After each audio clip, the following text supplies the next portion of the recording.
Good morning बच्चों। आज हम काव्य खंड के पाठ 4 वे आंखें कविता का अर्थ समझेंगे।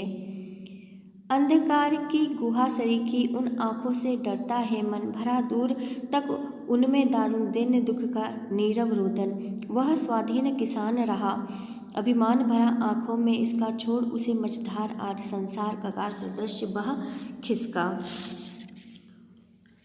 इस कविता के माध्यम से शोषित एवं दमित भारतीय किसानों की दयनीय स्थिति का वर्णन किया गया है।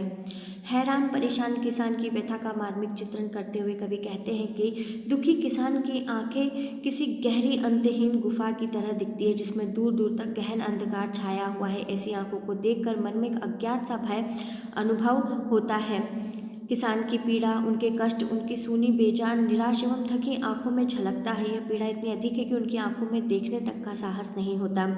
कभी यह किसान स्वतंत्र था और इस स्वतंत्रता का उसे गर्व भी था, जो उसकी आंखों में स्पष्ट दिखाई देता था। किंतु स्वाधीनता के बाद नीति नियंताओं ने उसकी सुध तक नहीं ली। महाजन साहूकारों के चंगुल में वह फंसता चला गया। शासक वर्ग के लोग उसे बीच मझधार में छोड़कर किनारे पर आ गए।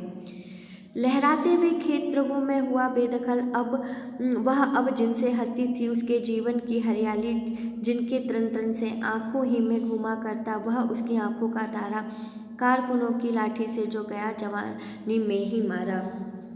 कवि किसान की मानवीय दशा का वर्णन करते हुए कहता है कि किसान की स्मृतियों में आज भी वे अपने खेत बसे हुए हैं, जिन पर वह बिना किसी अन्य के हस्तक्षेप के बड़े गर्व से हल चलाया करता था, खेती किया करता था। परंतु साहूकारों ने कुटिल षड्यंत्र से उसकी खेती को अपने अधिकार में ले लिया और उससे वंचित कर दिया। किसान से उसकी खेती छीन ली गई। उन खेतों में उपजी हरी भरी लहलाती फसल के तिनके से उसके स्वयं के जीवन में हरियाली थी, खुशियाँ थी, जिसे देखकर वह मारी खुशी के फूला न समाता था।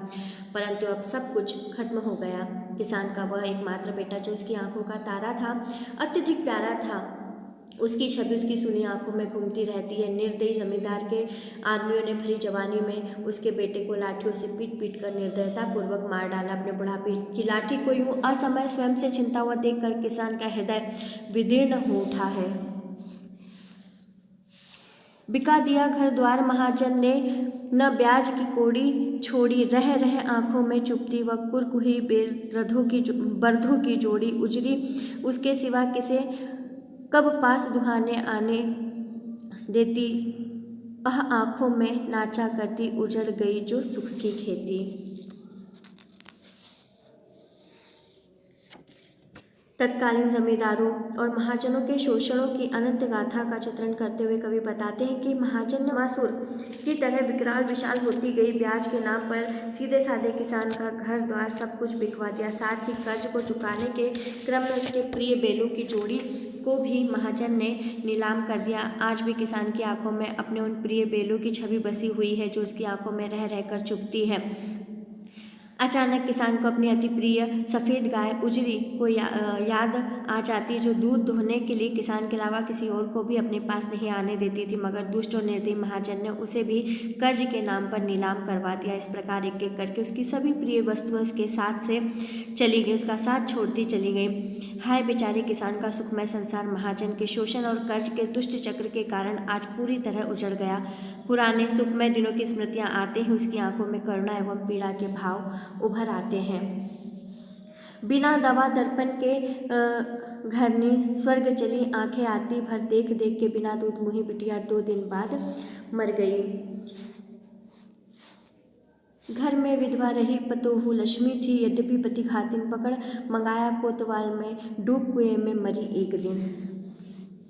किसान की दारुण पारिवारिक स्थिति का वर्णन करते हुए कवि बताते हैं कि एक के बाद एक आघातों ने उसकी दुनिया ही बदल कर रख दी। उसके घर की स्थिति बिगड़ती चली गई। इन्हीं अभावों में उनकी पत्नी चल बसी। उसकी आंखें भर आती हैं अपनी पत्नी को याद करते हुए।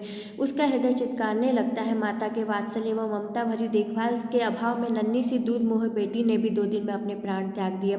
किसान पर तो मानो वज्रपात हो गया। एक दिन उसके अलावा शेष उसके घर में उसकी बेटे की विधवा बहू, जिसे वह गृह लक्ष्मी कहता था, समाज द्वारा उसे पतिघातिन कहकर प्रताड़ित किया जाने लगा। एक दिन कोतवाल की कुदृष्टि उस विधवा पुत्र वधू पर पड़ गई। उससे के डर से वह स्वयं कुएं में डूबकर उसने अपनी यह लीला समाप्त कर ली। वह स्वयं तो चली गई, किंतु किसान के पीछे छोड़ गई दर्द का एक ऐसा समुद्र जो उसे प्रतिपल निगलने को आतुर होता है। सारे सपने पल में टूटकर बिखर गए। खैर पैर की जूती जोरू न सही, एक दूसरी आती, पर जवान लड़के की सुतकर सांप लौटते फटती छाती। पिछले सुख की स्मृति आंखों में क्षण भर एक चमक हिलाती, तुरंत शून्य में गड़ वह चितवन तीखी नोक सदृश बन जाती है। कवि कहता है कि किसान को अपनी पत्नी की मृत्यु का विशेष शोक नहीं था, वह तो उसके पैरों की जूती के समान तुच्छ थी। मनुष्य चाहे तो वह जूती के खोने पर दूसरी भी ले आता है, बदल लेता है। अर्थात किसान चाहता तो फिर से शादी करके अपना घर बसा सकता था, परंतु जवान बेटे की असमय मृत्यु से उत्पन्न वियोग के कारण किसान को अत्यधिक व्याकुलता और पीड़ा अनुभव हो रही है। किसान को अपनी पत्नी की मृत्यु से अधिक सदमा अपने जवान बेटे की मौत से लगा है। किसान यादों के झरोकों में जब अपने खुशहाल अतीत के सुखमय जीवन को याद करता है तो एक पल के लिए उसकी सूनी आंखों में खुशी और प्रसन्नता की एक चमक से उठती है, किंतु अगले ही पल जैसे ही वो यथार्थ की कठोर चट्टान से टकराता है तो वही सुनहरी सुखदायी स्मृतियाँ किसी शूल की तरह उसकी आंखों में चुभने लगती हैं और उसके चेहरे पर कभी ना समाप्त होने वाली पीड़ा के गहरे भाव उभरने लगते हैं।